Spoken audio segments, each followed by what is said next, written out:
नमस्कार जय जगन्नाथ स्वागत करुच्ची नवोदय पाठशाला को आसत पाठ पढ़ा टे सहज एवं सरल करवा।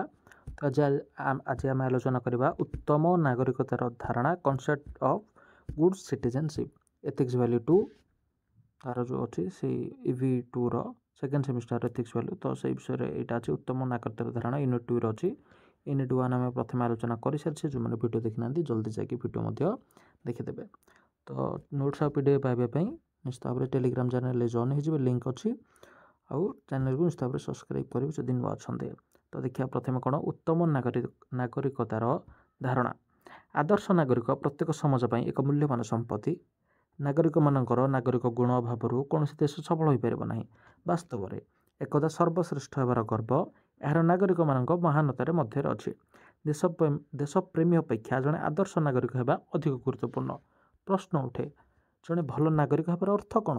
सरल शब्द आम कहीपर जे जड़े भल बा आदर्श नागरिक होती जड़े व्यक्ति जे मानव जातिर कल्याण पर निजर व्यक्तिगत स्वार्थ ऊपर उठी समग्र मानव जातिर कल्याण कर।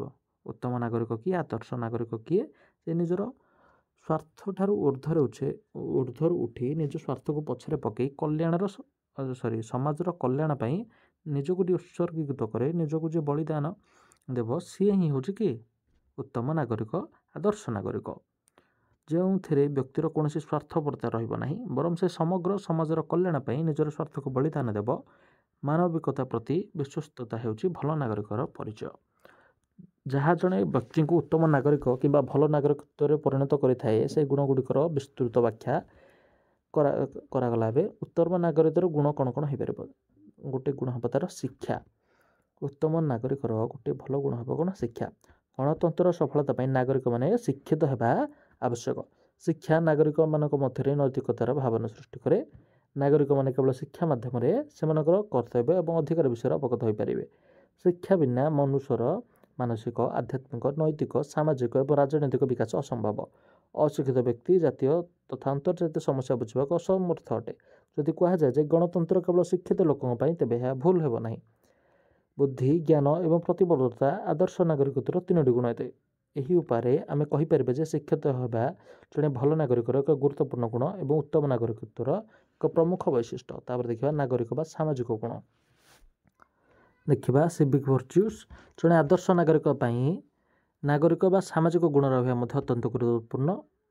कौन कौन से धारण कर उचित आदर्श नागरिक कौन कौन धारण कर बलिदान भावना थी आवश्यक। सहनशीलतार भावना अनुशासनर भावना सहयोगर भावना आज्ञाकारितार भावना प्रेमर भावना सेवा भावना देशप्रेमर भावना आंतर्जातीयतार भावना। 3 नंबर गुण देखा कौन अधिकार उपरे पड़े संपूर्ण ज्ञान से उपयुक्त उपयोग complete knowledge of rights and their proper utilisation. आधुनिक युग हूँ गणतंत्र युग। गणतंत्र नागरिक मानकर अनेक अधिकार अच्छी। गणतंत्र व्यवस्थार सफलता ये अधिकार गुड़िकर उपयुक्त व्यवहार होची प्रथम आवश्यक शर्त। अन्य नागरिक अधिकार को सम्मान करने और निजर अधिकार सठिक व्यवहार करने सहित जड़ित कर्तव्य सठिक कार्य दक्षता उत्तम नागरिकत्वर एक गुरुत्वपूर्ण गुण अटे। कर्तव्यर पालन। आदर्श नागरिक निज कर्तव्य पालन करें कदापि पछे रहा नहीं। जड़े प्रकृत नागरिक कर्तव्य को प्राधान्य दियंती एवं अधिकार उपरे गुरुत्व दियंती नहीं। आज आधुनिक समाज में यह युवक मैंने निजर कर्तव्य पालन करने को इच्छा करती तेज समाज में समस्त प्रकार विरोधी तिक्तता ह्रास हो पाए। जड़े भल नागरिक समाज में शुभेच्छार वातावरण सृष्टि करने चेष्टा करें। यार अर्थ होची आदर्श नागरिक अधिकार उपर कम ध्यान दे निजर कर्तव्यर कार्य दक्षता उपर अधिक ध्यान देवे। देशप्रेमर भावना स्पिरिट ऑफ पैट्रियोटिज्म। जड़े भल नागरिक देश प्रति विश्वस्त रे। जो देश लोकों पाखे देशप्रेमर भावना रहा से कदापि विकास करें ना। अपरपक्षे हाथगणती देशप्रेमी सर्वबृहत शक्ति भाव में देशर स्वार्थ पर लड़ी पारती। देशप्रेमर भावना भारत को ब्रिटिश राष्ट्र दासत्व मुक्त करथिला। जो देश में नागरिक मानकर देशप्रेम भावनार अभाव अच्छी से देश जे कौन समय स्वाधीनतार वंचित हो पार एक शक्तिशाली देश यहाँ निजर दास करें। उच्च नैतिक चरित्र। कहुए जे जदि तुम्हें तुम धन हरब तुम्हें किसी हराए ना। जदि तुम्हें स्वास्थ्य हरइच तुम्हें किसी हरइच। जदि तुम्हें तुम नैतिकता हरइच तेबे तुम्हें तुम सब हरइच। उच्च चरित्र विशिष्ट व्यक्ति होछि देशर सबुठारु बड़ संपत्ति। से नागरिक मैंने जो मैंने नैतिकता आचरण करती से मैंने सर्वदा निज देश को समृद्ध करेंगे। ସେମାନେ ଦେଶକୁ ପ୍ରଗତି ପଥରେ ଆଗେଇ ନିଅନ୍ତି। ଜଣେ ଅନୈତିକ ବ୍ୟକ୍ତି ଦେଶ ବିକାଶରେ ବାଧକ ଅଟନ୍ତି। ଉଚ୍ଚ ଏବଂ ପ୍ରକୃତ ଆଚରଣ ହେଉଛି ଆଦର୍ଶ ନାଗରିକମାନଙ୍କର ଏକ ମହାନ ଗୁଣ।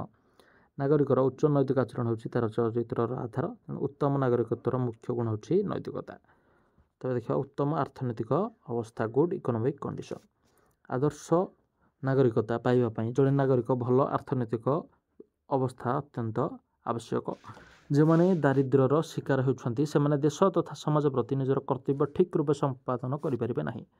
ଏକ ଭଲ ଆର୍ଥିକ ସ୍ଥିତିର ଅର୍ଥ ଅସୀମିତ ଧନ ଅର୍ଜନ କରିବା ନୁହେଁ, ଜୀବନ ଅତିବାହିତ କରିବା ପାଇଁ ଆର୍ଥିକ ଆବଶ୍ୟକତା ପୂରଣ କରିବା ହେଉଛି ବ୍ୟକ୍ତିର ଉତ୍ତମ ଅର୍ଥନୈତିକ ଅବସ୍ଥା। ଏଠାରେ ନାଗରିକମାନଙ୍କର ଉତ୍ତମ ଅର୍ଥନୈତିକ ଅବସ୍ଥା ନାଗରିକମାନଙ୍କର ପରିଶ୍ରମ ସହିତ ଜଡ଼ିତ। ଯଦି ନାଗରିକମାନେ ଅଳସୁଆ ଏବଂ କାମ କରିବାକୁ ଦ୍ୱିଧା କରନ୍ତି ତେବେ ସେମାନଙ୍କର ଆର୍ଥିକ ଅବସ୍ଥା ଭଲ ହୋଇନପାରେ। ଭଲ ନାଗରିକତା ଲୋକଙ୍କ ସଚ୍ଚୋଟପଣିଆ ପରିଶ୍ରମ ଉପରେ ନିର୍ଭର କରେ। ଜାତି, ସାମ୍ପ୍ରଦାୟିକ ଏବଂ ଆଞ୍ଚଳିକ ଭାବନାରୁ ମୁକ୍ତ। ଆଦର୍ଶ ନାଗରିକ ମନରେ ଏପରି ଭାବନା ରହିବା ଉଚିତ ନୁହେଁ ଯେ ଜାତି, ସାମ୍ପ୍ରଦାୟିକ କିମ୍ବା ଆଞ୍ଚଳିକ ସମସ୍ୟା ସୃଷ୍ଟି କରିବ। ନାଗରିକ ପାଖରେ ସମସ୍ତ ମାନବିକତା ପାଇଁ ପ୍ରେମ ଏବଂ ପ୍ରତ୍ୟେକ ଧର୍ମ ପ୍ରତି ସ୍ନେହ ଏବଂ ସମ୍ମାନର ଆବଶ୍ୟକତା ଅଛି। ତାଙ୍କର ଚିନ୍ତାଧାରା କେବଳ ତାଙ୍କ ଦେଶ ମଧ୍ୟରେ ସୀମିତ ରଖିବା ଉଚିତ ନୁହେଁ, ବରଂ ସେ ସମଗ୍ର ବିଶ୍ୱର କଲ୍ୟାଣ ପାଇଁ କାମ କରିବା ଉଚିତ। ଜାତୀୟ ନାଗରିକତ୍ୱର ଭାବନା ତାଙ୍କ ଭିତରେ ଯଥେଷ୍ଟ ନୁହେଁ, ବରଂ ସେ ନିଜକୁ ଜଗତର ନାଗରିକ ବୋଲି ବିବେଚନା କରିବା ଉଚିତ। ଯଦି ନାଗରିକ ଦେଶର ଜାତି, ସାମ୍ପ୍ରଦାୟିକ ଏବଂ ଆଞ୍ଚଳିକ ଭାବନାରୁ ମୁକ୍ତ ରହିବ ତେବେ ଭଲ ନାଗରିକତାର ପ୍ରକାଶ ପାଇବ। ଯଦି ନାଗରିକମାନେ ସାମ୍ପ୍ରଦାୟିକ ଦଙ୍ଗାର ଶିକାର ହୁଅନ୍ତି ତେବେ ଏପରି ପରିବେଶରେ ଭଲ ନାଗରିକତା କଳ୍ପନା କରାଯାଇପାରିବ ନାହିଁ। ଦେଖିବା ସଚେତନତା। ଜଣେ ଆଦର୍ଶ ନାଗରିକ ପାଇଁ ସେମାନଙ୍କର ଅଧିକାର ପ୍ରତି ସଜାଗ ରହିବା ଆବଶ୍ୟକ। ଅଜ୍ଞତା ଏବଂ ଅସାବଧାନତା ଆଦର୍ଶ ନାଗରିକମାନଙ୍କର ଶତ୍ରୁ। ଲାସ୍କି କହିଥିଲେ ଯେ ନିରନ୍ତର ସଚେତନ ହେଉଛି ସ୍ୱାଧୀନତାର ମୂଲ୍ୟ। ଆଧୁନିକ କମ୍ପ୍ୟୁଟର ବୈଷୟିକ ବିକାଶ ଯୁଗର ନୂତନ ତତ୍ତ୍ୱ ଏବଂ ନୂତନ ଶବ୍ଦ ସମ୍ବନ୍ଧୀୟ ଜ୍ଞାନ। ଆଜିର ଯୁଗ ହେଉଛି କମ୍ପ୍ୟୁଟର ବୈଷୟିକ ବିକାଶର ଯୁଗ। ଏହି ଯୁଗ ପାରମ୍ପରିକ ଅଶିକ୍ଷିତମାନଙ୍କୁ ବିଦ୍ୱାନମାନଙ୍କ ସହିତ ସମାନ କରିପାରିଛି। କମ୍ପ୍ୟୁଟର ଏବଂ ବୈଷୟିକ ବିକାଶ ଦ୍ୱାରା ଆସିଥିବା ବିପ୍ଳବ ମଣିଷକୁ ବଦଳାଇ ଦେଇଛି। ଆଜିକାଲି ପ୍ରତ୍ୟେକ ମଣିଷ ନାଗରିକ ପାଇଁ କମ୍ପ୍ୟୁଟର ଏବଂ ବୈଷୟିକ ବିକାଶ ବିଷୟରେ ଜ୍ଞାନ ରହିବା ଆବଶ୍ୟକ ଏବଂ ଏହି ଜ୍ଞାନକୁ ଆଦର୍ଶ ନାଗରିକ ଭାବରେ ସହାୟକ ହେବ। ତ ଏଇଠି ଆମର ସରିଯାଉଛି। ଆମେ ଯେଉଁ ଆଲୋଚନା କରିଥିଲେ କିଭଳି ଭାବରେ ଜଣେ ଉତ୍ତମ ନାଗରିକତାର ଧାରଣ କରିପାରିବ। ତ ନିଶ୍ଚିତ ଭାବରେ ଭିଡ଼ିଓ ଲାଇକ୍ କରିବେ, ସାଙ୍ଗମାନଙ୍କ ସହିତ ସେୟାର କରିଦେବେ ଆଉ ଟେଲିଗ୍ରାମ ଚ୍ୟାନେଲରେ ଜଏନ୍ ହୋଇକି ଚ୍ୟାନେଲକୁ ନିଶ୍ଚିତ ଭାବରେ ସବସ୍କ୍ରାଇବ୍ କରିଦେବେ। ଧନ୍ୟବାଦ।